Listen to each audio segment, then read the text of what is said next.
ጤናን ፍቅርን በረከትን ያድርልን። ክብራትና ክብራን የሣድስ ቤተሰቦቻችን እንደምን አላችሁ? እንደምን ስቆያችሁልን?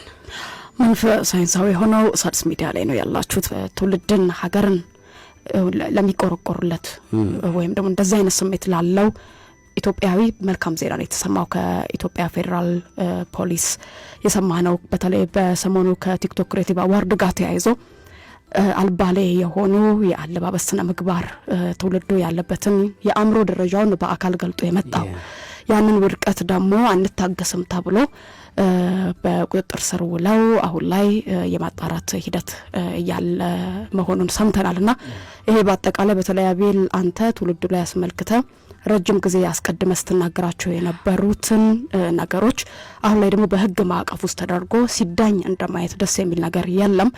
ልጆቹ በሌላ ጉዳይ ሳይሆን ካሉበት የስብና ውድቀት ግን እንዲነሱ የሚያስፈልገውን ቅጣት መማሪያ ለሌላውም ደግሞ ንቃት እንዲሆን የሚያስረዳ ነገርን ተመልክተናል።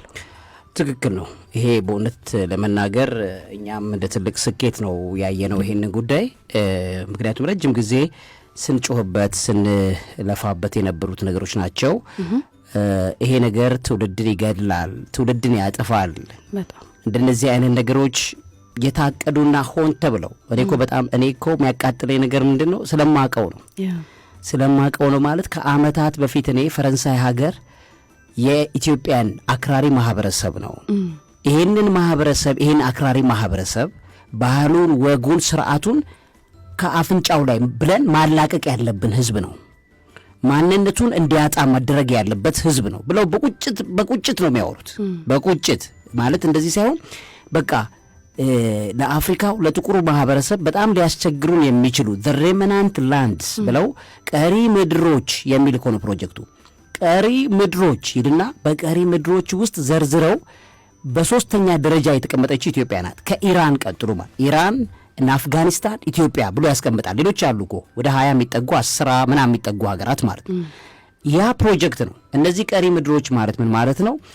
በፊት ጥንት የነበረውን የሰው ልጅ ማህበራዊ፣ ሃይማኖታዊ፣ ሰብአዊ እሴቶች አሁንም ድረስ አንለቅም ብለው ይዘው በመምጣታቸው የተነሳ ዓለምን ወደ አንድ ሲስተም ለመጠቅለል በምንሄድበት መንገድ ላይ እንቅፋት የሚሆኑ ማህበረሰቦች ስለሆኑ እነዚህን በተለያዩ ከ10 በላይ ከ10 እስከ 15 የሚጠጉ የተለያዩ ፕሮጀክቶችን ዲዛይን አድርገው በእነዚህ ፕሮጀክቶች ላይ አድፍጠን በጀት መድበን 10-15 ዓመት ከሰራን እናላቅቃቸዋለን። ሣድስ ስናላቅቃቸው ዓለም እንቅፋቶቿ ሁሉ ይነሳሉ።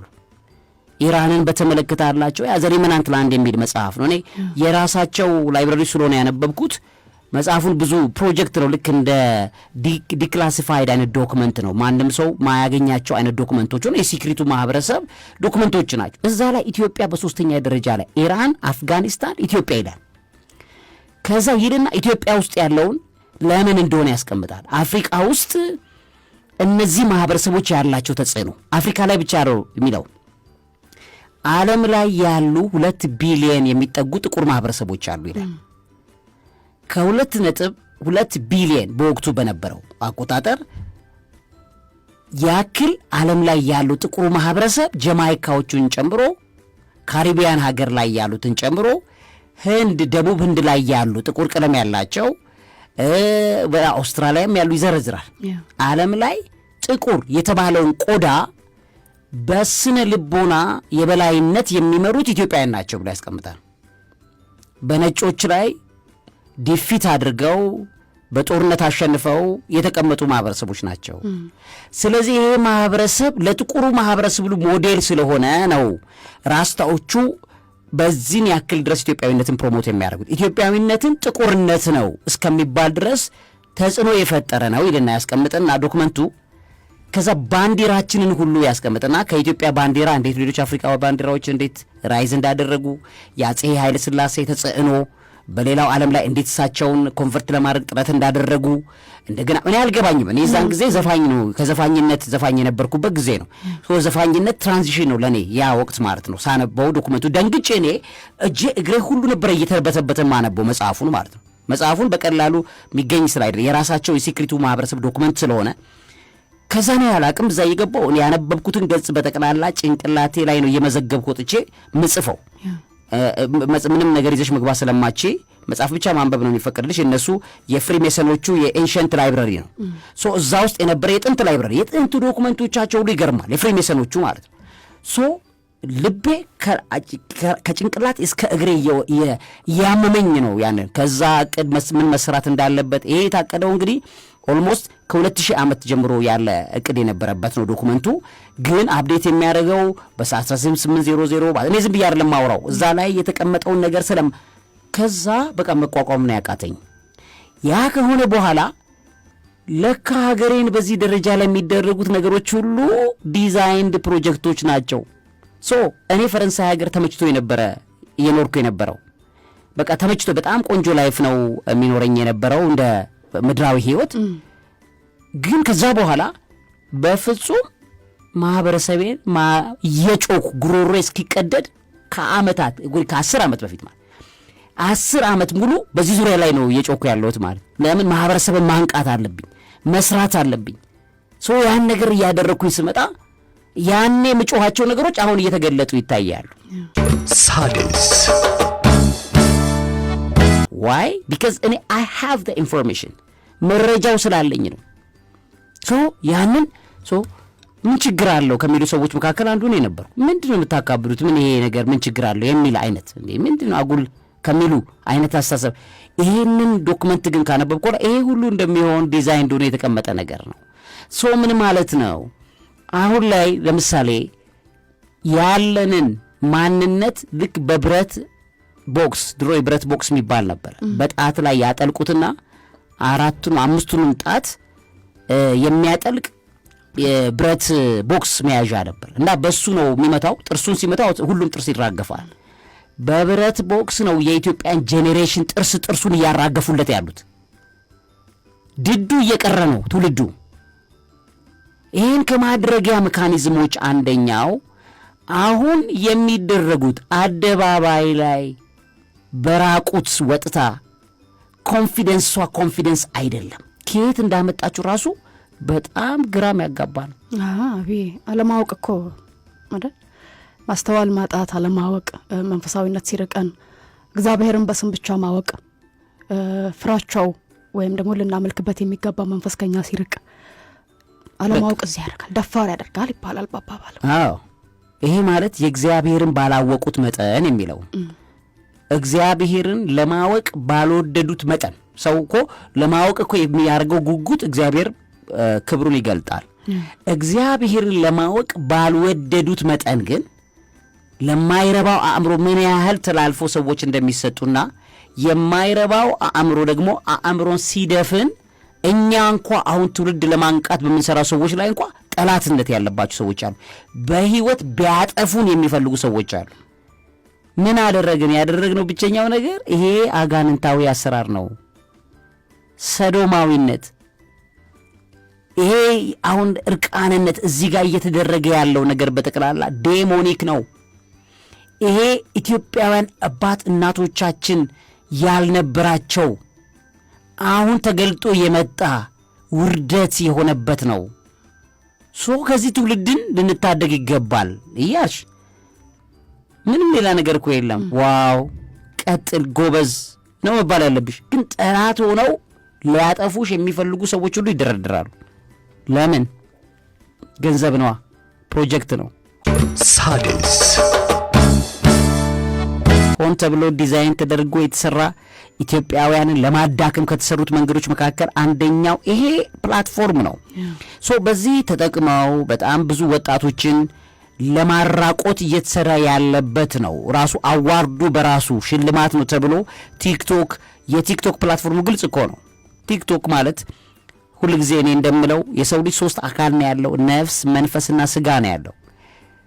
ነፍሳችን ውስጥ ዕውቀት፣ ስሜት፣ ፈቃድና ህሊና የሚባሉ 4 ኮምፖነንቶች ነው ያሉት። ስለዚህ የመረጃ ሰዎች ምንድነው የሚያደርጉት? ዕውቀትን መቆጣጠር ወይም ደግሞ ሰውን ዕውቀት አልባ ማድረግ፣ አለማወቅ ያልሽው ማለት ነው። ዕውቀት አልባ ካደረግነው የእግዚአብሔር ዕውቀት ከህይወቱ ከሌለ ይሄ ሰውዬ 3 ነገሮች የሚቀሩት፣ አንደኛ ስሜታዊነት ይቀረዋል። ዕውቀት፣ ስሜት፣ ፈቃድና ህሊና ነው ያሉ። ቀጥሎ ዕውቀት ካጎነበሰች፣ ዕውቀት ከጠፋች፣ ዕውቀት ከተሸነፈች ቀጥሎ ስሜታዊነት ይመጣል። በትውልዱ ላይ ስሜታዊነትን መቀስቀስ። አሁን የቲክቶክ ፕላትፎርሙ ሲሰራ፣ ዲዛይኑ ሲሰራ ዋናው የተሰራበት ፕላትፎርም ምንድን ነው? ስሜትን መቀስቀስ ነው። የዩቲዩብ ደግሞ አልጎሪዝሙ የተሰራው ዕውቀት ላይ ነው። ሪዘነብል ፓወር ላይ፣ ሪዝኒንግ ፓወርን ማሳደግ። ስለዚህ ይዘህ የምትመጣው ነገር ረጅም ሰዓት የሚወራ ነው። ከዛ ብዙ ሰዎችን አስረድተሽ አውርተሽ ያንም የሚሰሙ ሰዎች ጊዜ ወስደው መድበው ተረጋግተው የሚሰሙ ብስል ማህበረሰብን ያማከለ የሚዲያ ሶሻል ሚዲያ ፕላትፎርም ነው። አልጎሪዝሙ ዩቲዩብ ሲሰራ እዛ ላይ ነው የተሰራው። የሚያበረታታው ምንድነው? ረጅም ዎች ታይም ይባላል። ረጅም ሰዓት ጊዜ ወስደሽ የምታቀርቢበት የምትሰሪበት፣ ከዛ በኋላ ረጅም እያስበራራሽ ምን እያልሽ ከ20 ደቂቃ እስከ 1 ሰዓት ባለው እስከ 3 ሰዓት አንዳንዴም እስከ 2 ሰዓት ያለን ፕሮግራም ትሰሪያለሽ። በዛው ሰዎች ተረጋግተው ዕውቀትና ግንዛቤ እንዲያገኙ። ይሄን ደግሞ ብዙ አይፈልግም። መጽሐፍ ቅዱስ ስለሚናገረው በመጨረሻው ዘመን ላይ መልካሟን ዕውቀት ህዝብ ሰው የማይታገስበት ዘመን ይመጣል። እውነት የሆነችዋን ዕውቀትና አሁን እንኳን ማወራውን ነገር መታገስ የማይፈልግ ሬዲዮ ነው። በጣም ሬዲዮ በጣም የሚገርም ፕላትፎርም ነው እጅግ በጣም። ይሄንን አሁን ዩቲዩብ ላይ ብታረጊው ረጅም ሰዓት ነው ብሎ ይልሻል። ምን ማለት ነው? በቃ ሶሻል ሚዲያውን ቶሎ ለብ ያለ ጄኔሬሽን የመፍጠር ፕላትፎርም ነው። ከዚህ ዩቲዩብ ይሻላል፣ ዕውቀት ላይ ነው የሚሰራው። ቲክቶክ ላይ ደግሞ ቲክቶክ የሚሰራው ስሜት ላይ ነው። የቲክቶክ ፕላትፎርሙ ሲዘጋጅ ስሜትን እንዴት አድርገሽ ነው የምትቀሰቅሽው? ስሜታዊ ስታረጊው ሰውን ይሰድብሻል፣ በሱ አልጎሪዝሙ ያድጋል። ሳድስ ስሜታዊ ስታደርጊው ያለቅሳል፣ በዛ አልጎሪዝሙ ያድጋል። ስሜታዊ ለማድረግ ውሸት አይዲያዎች ተፈጥሪና ተነጋግረው ይፈጥሩና አንተ እንደ ሌባ ሁን፣ እኔ ደግሞ እንደ አዳኝ ሆናለሁ፣ አንተ እንደ ዘራፊ ትሆናለህ፣ እሷን ተነጋግረን ቶሎ ብለን ይሄን ቫይራል የሚወጣ ቪዲዮ እንስራ ይባባላሉ። ልክ ድራማው ሲሰራ እውነት ስለሚመስልሽ ስሜታዊ ያደርግሻል። ገብተሽ ቲክቶኩ በእንትን ላይ ደርሶለታል። ከዛ አይመለከተውም። ትውልድ አለቀ አላለቀ፣ ህፃናት እያዩ ነው እያላዩ ነው፣ አፈር ከድሜ ብሉ።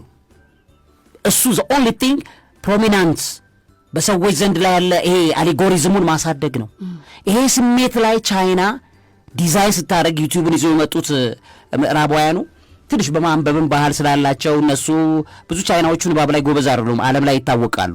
እነሱ ቻይናዎቹን የተቆጣጠሯቸው በንባብ በእውቀት ምናምን አይደለም፣ በስሜትና በስኪል ነው። በክህሎት ስኪል ከእውቀት ምንለው ምንድን ነው? ስኪል ኤንድ ኖውሌጅ ነው ምንለው።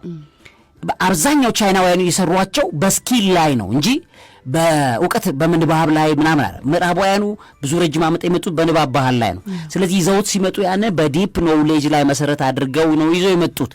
ቻይና ይህን ዲዛይን ስታደርግ እኛ ደግሞ በስሜት ስለ ስሜት እንዴት ነው የምንቀሰቅሰው? እንዴት ስሜት ቀስቃሽ ነገሮች የሚተላለፍበት ፕላትፎርም ያስፈልገናል አሉ። ቲክቶክ የሚባለው ፕላትፎርም ተሰራ። በዛ ኮቪድ ከመጣ በኋላ ቻይናም ዲዛይን ያደረገችው ይዛ ሰዓት ላይ ነው። በኮቪድ ሰዓት መልቀቅ እንዳለባት ታውቃለች። በኮቪድ ሰዓት ላይ ቲክቶክ የሚባለው ዓለምን አጥለቀለቀ።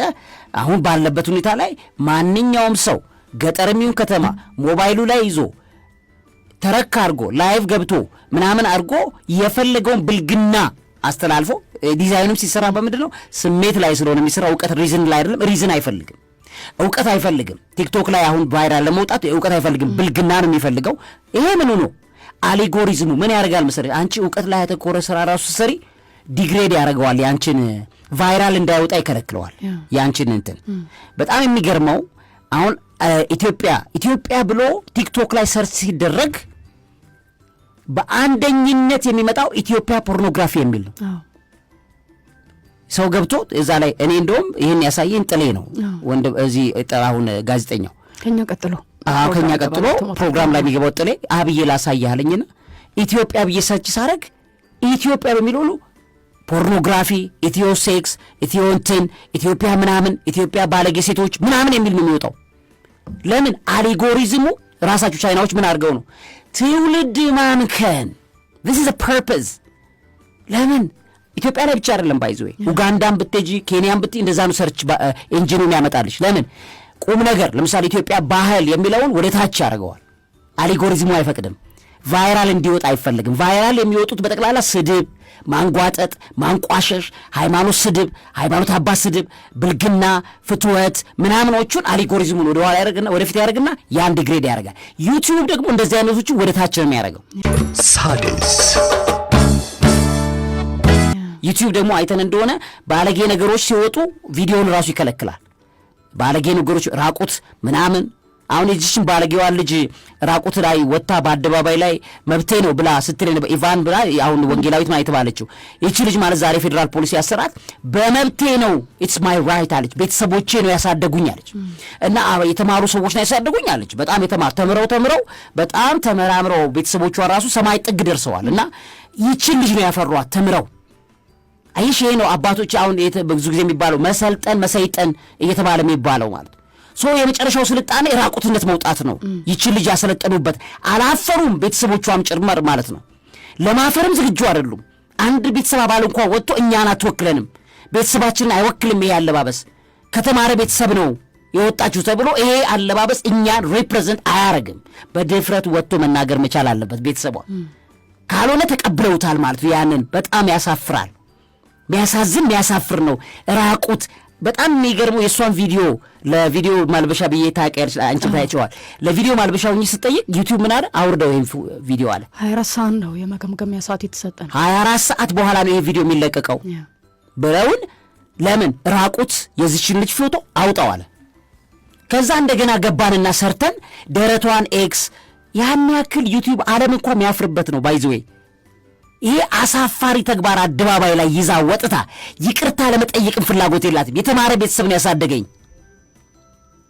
ይሄን ያክል እየተሰራ ያለው ዴሊብሬት ፕሮጀክት ነው ከአመታት በፊት በዚህ ያክል እነዚህ የቀለም ቀን ምናምን እኔ ስጮባቸው የነበሩ ይሄው ትምህርት ሚኒስተር ባለፈው አገደው የቀለም ቀን የሚባል ምናምን ቀን ምናምን ፓርቲ ዴይስ አይቻሉም ብሎ ትምህርት ሚኒስተር አግዷል የኛ ጩኸት ለአመታት የጮህንበት ውጤት ያየ ስለሆነ እኔ ልዑል እግዚአብሔርን በጣም አመሰግነዋለሁ በጣም ነው ደስ ያለኝ እኔ ልቤ እንዴት እንደዘለለ እኔ ነኝ ማቀው ማንንም ላይ እኔ ምንም ችግር የለብኝም የጠላት ዲያብሎስ አሰራር ትውልድን በሚያመክን ሀገር በሚያጠፋ ይሄ ሁሉ ጦርነት ቢደረገው ይሄ ሁሉ የኔ መሬት ያንተ መሬት ይያሉ ፖለቲከኞቹ የሚደባደቡ ጦር መሳሪያ አውጥተው የሚገዳደሉት ነገ የሚረከብ ትውልድ ከሌለ ለምን አሁን እንደዚህ የሚያደርጉት ትውልድን በግብረ ሰዶም በአደንዛዥ እጽ በዚህ በማይረቡ እምሽክ አድርገው ጨርሰው ካበቁ በኋላ ከዛ በኋላ ምን ነው ትውልድ ከተረካቢ የሌለች ጃፓን ታዲያ ምን ዋጋ አላት ጃፓን ምን ዋጋ አላት ያ ሁሉ ሰምሰንግ ምትዩ ምናምን ምትዩ ካምፓኒዎች ምን ዋጋ አላት ተረካቢ የላትም